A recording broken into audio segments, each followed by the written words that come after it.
Rob out. Yan ang paniwala ng pamilya ni Arnel Hanoras sa kanyang pagkamatay. Si Hanoras ang sinasabing gunman sa pagpatay kay Malolos RTC Judge Wilfredo Nieves. Napatay siya matapos di umano na mang-agaw ng baril ng kanyang police escort. Nanindigan naman ang Bulacan Police na walang nangyaring rob out.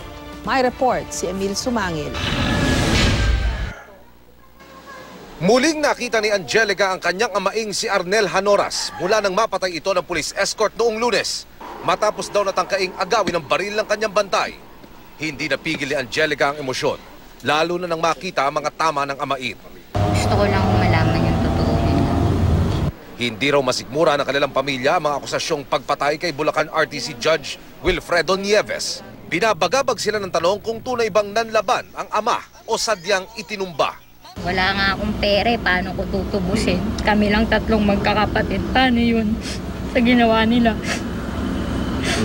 Parang hindi raw magagawa nung tatay nila. Nagtataka sila kung bakit, kung paano nakalaban sila na nakapusas. Sa construction daw nagtatrabaho si Hanoras.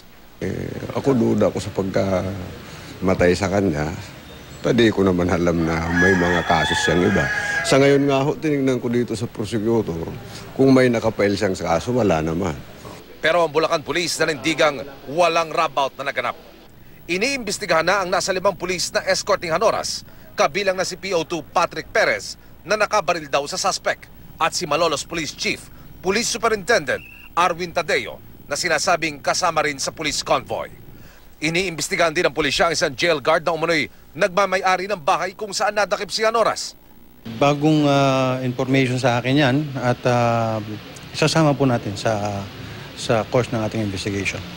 Ang kapulisan po ay nag-a-adhere doon sa legal process. Kaninang madaling araw, nagpa-interview sa media ang isang nagpakilalang J. Deogades Hoson.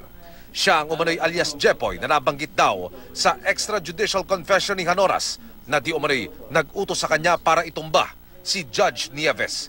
Itinanggi niyang kilala niya si Hanoras pero nang hingan ng media ng proper identification na magpapatunay na siya si J. Hoson, wala siyang maipakita.